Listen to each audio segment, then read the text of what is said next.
1980년대 후반에 레지던트 수련을 받았습니다. 나이가 나올 것 같은데 내가 그래도 치과의사라는 직업을 선택하길 참 잘했다. 단순 치과 치료가 아니구나. 변화를 보시고는 나도 해야겠다. 나이는 그냥 숫자예요. 네. 치과와의 거리를 훅 줄여주는 치톡쇼 해피 덴탑. 인도하실 오재희 원장님 안녕하십니까? 안녕하세요. 뭐 지난 우리 편에서 우리 그 임플란트의 기본을 딱 말씀해 주셨단 말이에요. 네. 그러면 오늘은 그 임플란트 좀 전반적인 거를 좀 디테일하게 좀 알아가는 그런 시간을 좀 가져볼까 하는데요. 일단 첫 번째 여쭤보고 싶은 게 임플란트 시술을 언제 처음 하신 건지, 그러면서 첫 환자에 대한 기억도 좀 말씀해 주시면 좋을 것 같아요.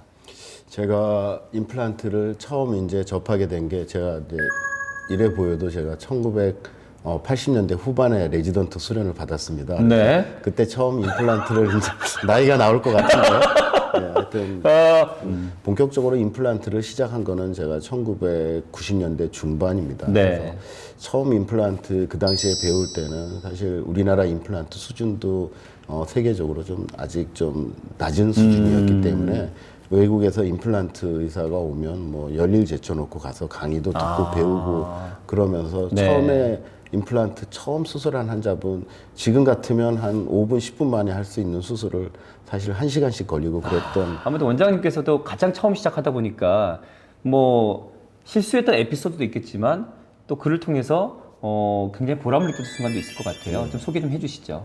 임플란트를 제가 가장 보람을 느낄 때는 치아가 너무 부실해서 틀니도 제대로 사용하지 못하시던 그런 네, 분들이 네. 임플란트를 해서 이제 제대로 식사를 하시게 됐을 때 네. 뭐 그때 환자분들이 너무 행복해 하시는 모습을 보고 심지어는 어떤 분은 이제 어떠세요? 그랬더니 네, 네. 그냥 그 제 말씀을 듣자마자 막 네. 우시는 분들도 있었어요. 감격해서. 그럴 때 저도 가슴이 뭉클하면서 네.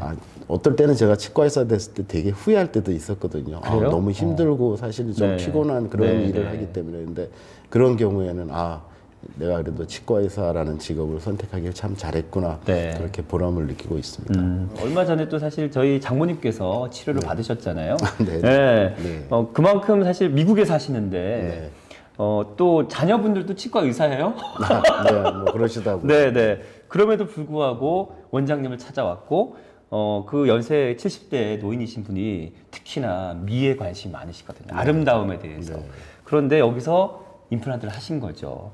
뭐 잠깐 조금 이제 첫날 한날 빼고는 계속 이제 식사를 막 벌써 하시려고 음식도 너무 이렇게 맛있는지 이제 처음 알았다라는 말씀, 그리고 내 젊음을 찾은 것 같다 이런 말씀.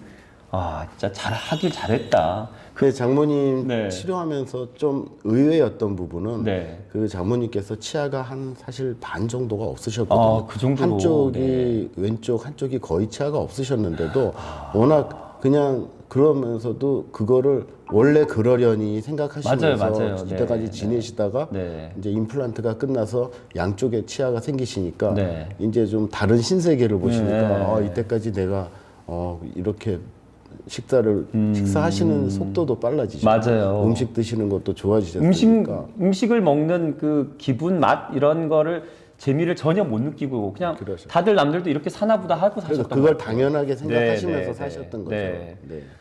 그런데 하시고 나서 사실 이 단순 치아 치료 부분이 아니고 그 삶에 대한 어떤 그런 의지나 이거 달라지신 것 같아요. 그럼요. 네, 그러니까 치아가 생겨서 젊어 보이고 예쁜 것도 물론이거니와 그러다 보니까 더 바깥 활동 더 열심히 하시려고 하고 뭔가 이 치과가 단순 치과 치료가 아니구나를 또 새삼 장모님 통해서 느끼게 됐었습니다. 그런 사례들이 많이 계시죠.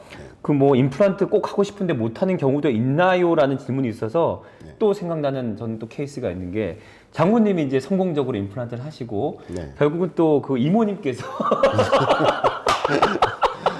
미국에서 또 이모님께서 또 그 소문을 듣고 눈으로 확인하시고 언니의 변화를 보시고는 나도 해야겠다. 그런데 사실 저는 걱정했던 게 그 이모님은 연세가 더 어리시지만 전체를 틀니를 하고 계셔서 아마 치아가 없었던 분으로 알고 있거든요. 그래서 이모는 막상 원장님 만나도 못한다 소리 들으면 어떡할까 걱정을 했었거든요. 근데 결국 하셨잖아요. 네. 임플란트 못하는 경우는 없는 거 아닙니까? 근데 그렇지 반드시인데 그 네네. 이모님 같은 경우에 저한테 오셔서 우리 언니분 나보다 나이도 많으신데 했으니까 전 더 쉽지 않나요? 라고 얘기하셨는데 네. 사실은 임플란트의 난이도는 네. 그 치조골, 잇몸뼈의 두께나 양이 굉장히 중요한데 그 이모님께서는 이가 빠진 지 오래돼서 네. 틀니를 오랫동안 끼셔서 그쵸? 이 잇몸뼈가 굉장히 얇아지고 거의 없어졌어요. 그래서 임플란트를 심을 수 있는 뼈가 얼마 안 남아 있어서 네네. 사실은 어머님보다 훨씬 더 복잡한 뼈 이식을 하면서 수술을 했거든요. 네. 그래서 어머님보다는 약간 고생을 하셨지만 맞아요. 그래도 임플란트가 가능했던 이유는 네. 이모님께서 다른 병이 거의 없으시고 건강하시기 맞아요, 때문에 맞아요. 가능합니다.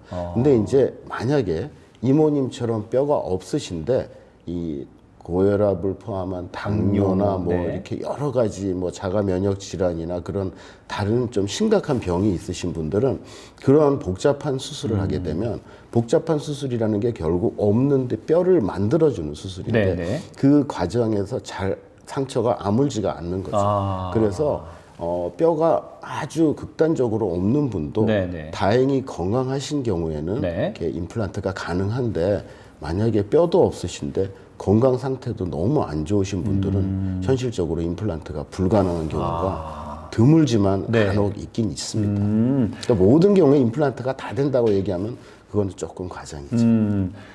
그러니까 우리 원장님 얘기를 들어보니 나이하고는 상관이 없네요. 잇몸 그렇죠. 상태에 네. 따라서 네. 가능과 불가능. 이게 제일 중요한 건 잇몸 상태와 몸 전신 건강 건강. 상태. 나이는 그냥 숫자에 불과한 거예요. 아, 그렇군요. 제 환자분 중에 뭐 임플란트 제일 연세 많으신 분은 97, 98에 수술하신 100세 다 되셔가지고요. 예.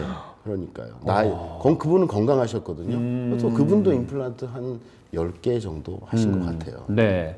자, 이런 얘기까지 지금 들으셨어요. 그러면 희망을 가지신 분들이 많이 계실 것 같은데, 그러면 좀 더 저희가 구체적으로 좀 가보겠습니다. 여러분의 궁금한 사항들, 치과에 대한 모든 것들을 저희가 모아서 알려드리고 있는데요. 치톡쇼 해피덴타, 오늘 준비한 순서 여기까지입니다. 자, 다음 영상에도 여러분을 만나 뵙고 싶어요. 꼭이요. See you soon.